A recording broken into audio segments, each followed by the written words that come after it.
ప్రియ ప్రభువును ప్రియ రక్షకుడైనటువంటి యేసుక్రీస్తు వారి యొక్క దివ్యమైనటువంటి పరిశుద్ధ నామములో తిరిగి అందరూ కూడా ఉదయకాలపు కృపా వాక్య ధ్యానంలోకి వెళ్ళటానికి ప్రభు సజీవ లెక్కలో ఆయన జ్ఞాపకం చేసుకున్నారు.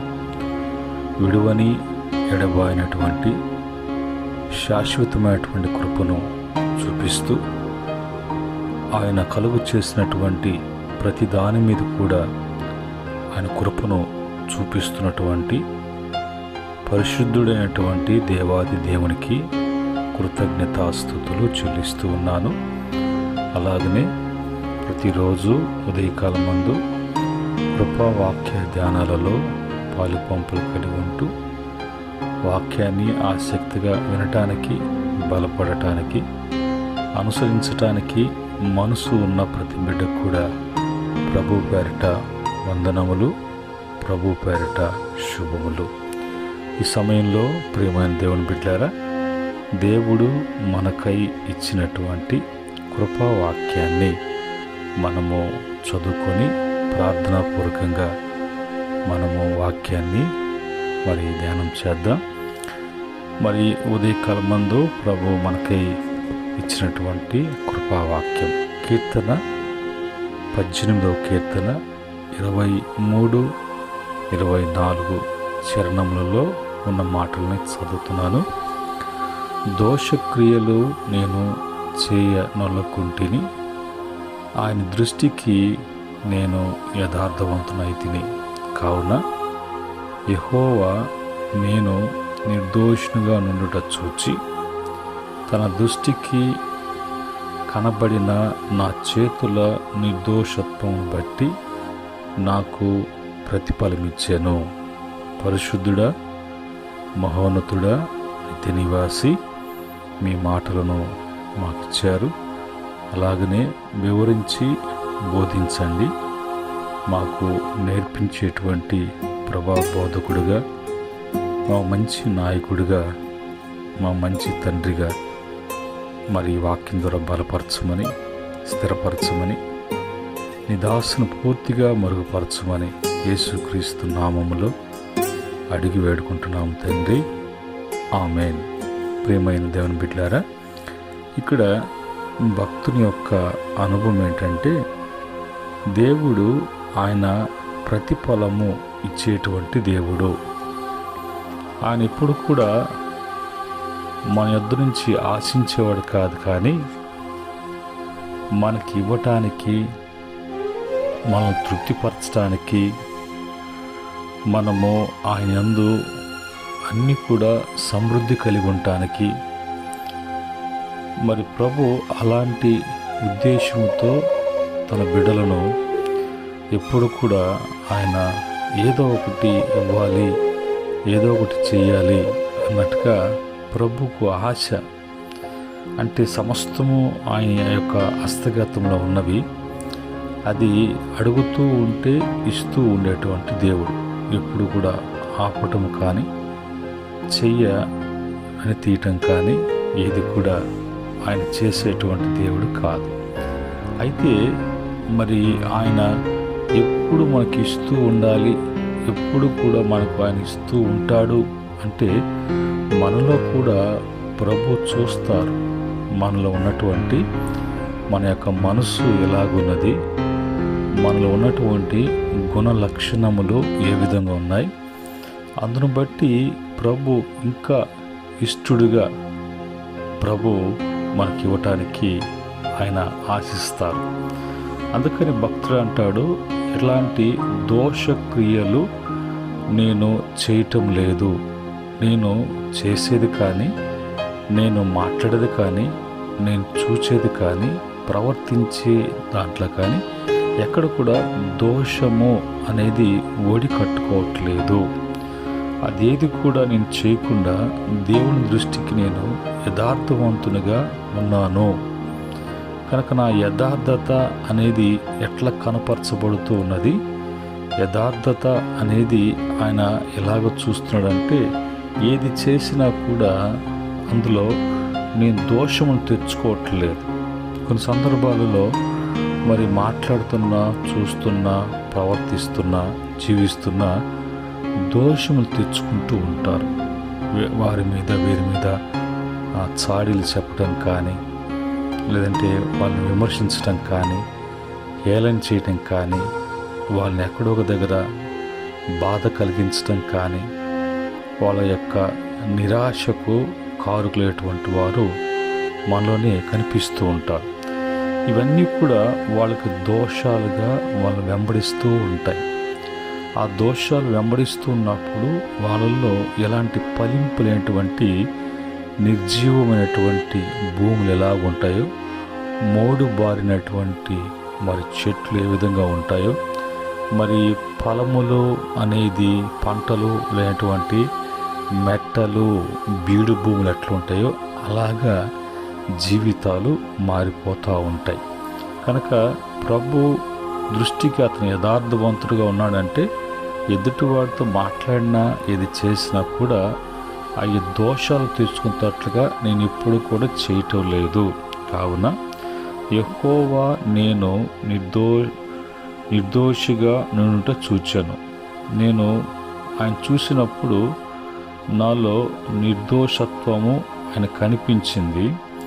ఆయన దృష్టికి కనబడినటువంటి నా చేతుల నిర్దోషత్వమును బట్టి ఆయన దృష్టికి నేను కనిపించేది ఎట్లా కనిపిస్తున్నానంటే, నా చేతులతో కూడా ఏ తప్పు చేయటం కానీ ఆయన కనిపించలేదు. కనుక నా యథార్థత, నా నిర్దోషత్వము, నా చేతుల యొక్క నిర్దోషత్వము ఆయన చూచాడు. అందును బట్టి ఇప్పుడు ప్రభువుకి నేను ఇష్టడుగా ఉన్నాను. ఇప్పుడు ప్రభు నాకు ఇవ్వటములో ఆయన వెనకాడే దేవుడిగా కనిపించటం లేదు. నాకు ప్రతిదీ కూడా ఆయన ఇవ్వటానికి ఇష్టపడుతున్నాడు. అంటే నా జీవితము, నాకు ఇచ్చిన జీవితము, నీ జీవించే జీవితము, ఆ ప్రవర్తన యథార్థంగా ఉన్నది, నిర్దోషత్వం కలిగినటువంటి వాడు ఉన్నాను. కాబట్టి నాకు ప్రభు ప్రతిఫలం ఇవ్వటానికి ఆయన ప్రతిఫలం ఇచ్చాను అన్నట్టుగా చెప్తున్నాడు. మన జీవితాల్లో కూడా ఆయన ఎక్కువగా మనకు అలాగనే మనకు ఇవ్వాలి అన్నప్పుడు మనకు కూడా కావాలి అనుకుంటాం. కానీ ఇవ్వటానికి, కావటానికి, కోరుకోవటానికి, పొందుకోవటానికి మనలో ఉన్నటువంటి మరి స్వభావం ఎలాగున్నది, మన జీవితాలు ఎలాగున్నాయి, మన ప్రవర్తన ఎలాగున్నది అని చూచినప్పుడు అందును బట్టి మనం సరి చేసుకుంటే వాక్యాన్ని బట్టి ప్రభు ఆటోమేటిక్గా మనకు కూడా ఆయన ఇవ్వటానికి ఇచ్చే దేవుడిగా మనకు కనిపిస్తూ ఉన్నారు. ఆ క్రమంలో మరి కీర్తన 62వ కీర్తన 12వ చరణంలో అంటాడు, ప్రభు మనుషులకు అందరికీ వారి వారి క్రియల చొప్పున నీవే ప్రతిఫలమిచ్చుచున్నావు కాగా కృప చూపుటయు నీది. ఆయన కృప చూపించే దేవుడు, కృపతో జ్ఞాపకం చేసుకునే దేవుడు, కృప వలన ప్రతిదీ కూడా మనకు అనుగ్రహించే దేవుడు.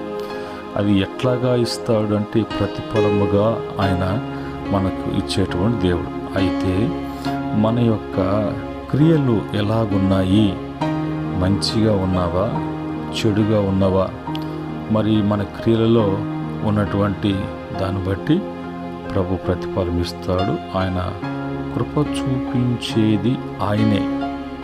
ఇంకా ఎవరిని కూడా వెంబడించటం, ఏదో మూఢ నమ్మకాల, ఆచారాలు, అదృష్టాలు పరీక్షించుకొని జీవితాలు నష్టపరచుకోకుండా, టైం వేస్ట్ చేసుకోకుండా మన క్రియలు ఎలాగున్నాయి అనేది చూసుకున్నప్పుడు దాన్ని బట్టి ప్రతిఫలం ఇవ్వటమే కాకుండా ఆ కృప చూపించేటువంటి దేవుడు, ఆ కృప నీ మీద ఆయన చూపించేవాడుగా ఉన్నాడు. రెండవదిగా సామెతల గ్రంథము 11వ అధ్యాయం 31వ వచనంలో అక్కడ నీతిమంతులకు భూమి మీద ప్రతిఫలము పొందుదురు, భక్తిహీనులను పాపులను మరి నిశ్చయముగా ప్రతిఫలం పొందుతురు. నీతిమంతుని యొక్క ప్రవర్తన ఎలాగుంటుందో, మరి ఆ యొక్క ప్రభువు తెలుసు. నీతిమంతులంటే ఎవరు అంటే ఇలాంటి పొరపాట్లు చేయకుండా, ఇలాంటి దోషాలు అపరాధములలో చేయకుండా ఎప్పుడు కూడా తాను జాగ్రత్తగా ఉండడం కానీ, ఎదుటి వాళ్ళ యొక్క జాగ్రత్త కోరుకోవటం కానీ నీతిమంతులకు ఉన్నటువంటి మనసు. అలాంటి వారికి భూమి మీద ప్రతిఫలం ఉంటుంది. అలాగనే భక్తిహీనులకు, పాపులకు, బైబిల్ చూసినప్పుడు గర్విష్ఠులకు, అహంకారులకు, బుద్ధిహీనులకు అందరూ కూడా వారి యొక్క క్రియలను బట్టి వాళ్ళు మంచి అన్నప్పుడు మంచి ప్రతిఫలము, చెడు అన్నప్పుడు చెడు చేశావు కాబట్టి చెడుకు సంబంధించినటువంటి ప్రతిఫలమే పొందుకోవాల్సి వస్తుంది అన్నది అక్కడ ఉన్నటువంటి మాటకి అర్థం. ఈ విధంగా మరి ప్రభు ఆయన ప్రతిఫలము ఇచ్చేది ఎలాగుంటుంది, ఏంటి ఆ ప్రతిఫలము అన్నప్పుడు సామెతల గ్రంథము 22వ అధ్యాయము 4వ వచనములో రాయబడిన మాట, యెహోవా యందు భయభక్తులు కలిగి ఉండుట వినయమునకు ప్రతిఫలము, ఐశ్వర్యమును, ఘనతను, మరి జీవమును దాని వలన కలుగును. యెహోవా యందు భయభక్తులు కలిగి నీతిగా ప్రవర్తించడం కానీ, యథార్థంగా ప్రవర్తించడం కానీ, మరి ఇలాంటి నిర్దోషులుగా ప్రవర్తించడం కానీ, మంచిగా జీవించడం కానీ భక్తుని యొక్క లక్షణం. ఆ యొక్క భక్తులు అలాంటి భయభక్తులు కలిగినటువంటి వారిలో ఇన్ని క్వాలిటీస్ ఉంటాయి కాబట్టి వాళ్ళు ప్రభు ఎదుటే కాకుండా మనుషుల ఎదుట కూడా వాళ్ళు ఎంతో వినయము, విధేయత కలిగి, ఎందుకంటే వాళ్ళలో దేవుని గూర్చినటువంటి భయం ఉంది కనుక వారికి ప్రభు ప్రతిఫలముగా ఆ వినయమునతో కూడి ప్రవర్తించే ప్రవర్తన, ఆ వినయముతో కూడినటువంటి భక్తి ప్రవర్తన బట్టి ఆయన ఐశ్వర్యాన్ని ఇస్తున్నాడు, ఘనతను ఇస్తున్నాడు, జీవమును ఇస్తున్నాడు, దాని వలన కలుగునట్లుగా చేస్తున్నాడు. కనుక ఇప్పుడు ఐశ్వర్యం ఉంటే ఐశ్వర్యంతో పాటు కూడా దేవుడి ఘనత, ఐశ్వర్యం ఉంటే మనిషి జీవించాలి. చాలా వరకు ఘనత కొరకు పాకులాడి ఎన్నో చేసి ఘనత తెచ్చుకోవడానికి, డబ్బు తెచ్చుకోవడానికి చేస్తారు. అయితే వాళ్ళలో వాటిని అనుభవించడానికి, చూడటానికి, పొందుకోవటానికి జీవం ఉండదు. కానీ ప్రతిఫలం ఇచ్చే దేవుడు నీవు జీవిస్తూ నీవు ఘనత పొందినట్లుగా, నీవు జీవిస్తూ నీకు ఇచ్చినటువంటి ఐశ్వర్యాన్ని అనుభవించేటట్లుగా ఆయన ప్రతిఫలము ప్రభు ఇస్తాడు. కనుక మనకు ఏది కావాలో దేవునికి తెలుసు, మనకి ఏమి ఇవ్వాలి అనేది దేవునికి తెలుసు. అయినను ప్రభు మనల్ని ఆనందపరచడానికి, హృదయ ఆనందము కలిగినటువంటి వారముగా మనము మరి శారీరకంగా, ఆత్మీయంగా ఎప్పుడు కూడా మనలో మరి ఆ భక్తిని విడిచిపెట్టి పక్కకు వెళ్లకుండా చూసుకోవాలి. అలాగనే భక్తి జీవితంలో నీ యథార్థత, నీ నీతి, నీ నిర్దోషత్వం బట్టి ప్రభు ఆయన యొక్క మంచి ప్రవర్తన బట్టి ప్రభు నీకు ప్రతిఫలముగా ఆయన ఏమి ఇవ్వాలో ఇందులో మనము 3 మాటలు చెప్పుకున్నాం. ఇంకా ఇంకా ఇంకా ఎన్నెన్నో అవి ఊహించలేనటువంటి రీతిగా ప్రభు ఇచ్చి తృప్తిపరిచి ఆయన స్థిరపరిచేటువంటి దేవుడిగా ఉన్నాడు. అలాగే బైబిల్లో లేయా అంటాది, నాకు ప్రతిఫలం దేవుడిచ్చాడు అని. రూతు జీవితంలో కూడా మోయాబును విడిచిపెట్టి విగ్రహారాధన, అన్య ఆచారాన్ని విడిచి దేవుని వైపు తన మనసును త్రిప్పుకొని మరి యూదులతో కూడా బెత్లెహేముతో తన అత్తతో ఉండటానికి నిర్ణయించుకొని వచ్చినటువంటి ఆ యొక్క రూతు విషయంలో దేవుడు ప్రతిఫలం ఇచ్చాడు. ఆ ఊరని దేవుడే నీకు ప్రతిఫలం ఇస్తాడు అన్నట్టుగా.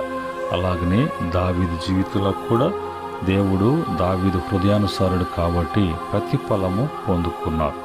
అలాగనే ఇశ్రాయేలు ప్రజలకు కూడా వాళ్ళకు కూడా దేవుడు ప్రతిఫలాన్ని ఇచ్చాడు.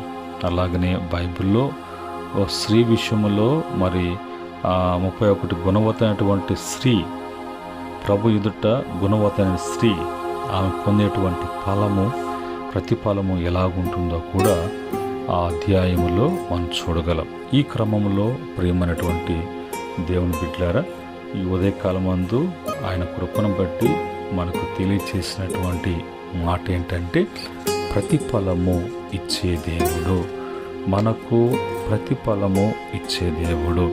ప్రతిఫలం ఇచ్చే దేవుడు ఏమిస్తాడో మనకి తెలియచేయబడింది. ప్రతిఫలము మరి దేన్ని బట్టి ఇస్తాడు అనేది తెలియచేయబడింది. దీన్ని బట్టి మనలో ఉండవలసినటువంటి ఏంటి అనేది కూడా తెలియచేయబడింది. ఇందును బట్టి ప్రతిఫలం పొందుకోవాలంటే మనం ఉండవలసినది, చేయవలసినది, ప్రవర్తించవలసినది, జీవించవలసినది ఏమిటో అనేది ప్రభు ఉదయకాలమందు తన కృపా వాక్యం ద్వారా మనకు తెలియచేశారు. కాబట్టి మనము తప్పక ఆ విధంగా నడుచుకునే ఎడల ప్రతిఫలాన్ని చూద్దాం. ప్రతిఫలానికి మరి ప్రభు ఏది ఇవ్వాలను మనం ఇక్కడ మూడు చెప్పుకున్నాం. ఐశ్వర్యము, మరి ఘనత, జీవం, ఇంకా ఎన్నెన్నో ప్రభు ఇవ్వటానికి నీ పట్ల ఆసక్తి కలిగినటువంటి దేవుడిగా ఉన్నాడు. అటు స్థితి ప్రభు ప్రతి బిడ్డ కూడా అనుగ్రహించునుగాక. ఆమెన్. పరిశుద్ధుడైనటువంటి తండ్రి, ఉదయకాలమందు కృపావాక్యాన్ని బట్టి మమ్మలను సంతోషపరిచి ఆయన మమ్మల్ని ఉజ్జీవపరచడానికి, ఉల్లాసముతో నీ బిడలుగా మేము జీవించటానికి మా కొరకు ఎన్నెన్నో దాచి ఉన్నారు అని, ఎన్నెన్నో ఇవ్వటానికి ఇష్టపడుతున్నారని మీ మనసును కూడా మేము తెలుసుకున్నటువంటి భాగ్యాన్ని దయచేశారు. ఈ మాటలను బట్టి ప్రతి బిడ్డ కూడా మీ యందు ప్రతిఫలము పొందుకుండున్నట్లుగా, ప్రతిఫలము కలిగి ఉండున్నట్లుగా సహాయం చేయమని, ఈ దినమంత ప్రయాణంలో పనులు బిడలకునైనా మీరు మేలు చేయమని, మీ కృపకల్లా దయగల హస్తాలకు బిడలను అప్పగిస్తుండగా మీ భద్రతలో బిడల్ని భద్రపరిచి మేలు చేయమని, తిరిగి మరొక కృపా వాక్య ధ్యానంలోకి మమ్మల్ని ప్రవేశపెట్టమని యేసుక్రీస్తు నామంలో అడిగి వేడుకుంటున్నాము తండ్రి. ఆమెన్. పరమందు తండ్రి ప్రేమ, కుమారుని కృప, పరిశుద్ధాత్మ యొక్క మరి నిత్య ఆనందం ఈ యొక్క మాటలు వెంటనే బిడ్డలకును, సకల పరిశుద్ధులకును, ఆయన దాసులకును సదా తోడే నడిపించునుగాక. ఆమెన్. దేవుడు మిమ్మలను, మీ కుటుంబాలను దీవించి ఆస్వాదించి వృద్ధిపరచునుగాక. ఆమెన్.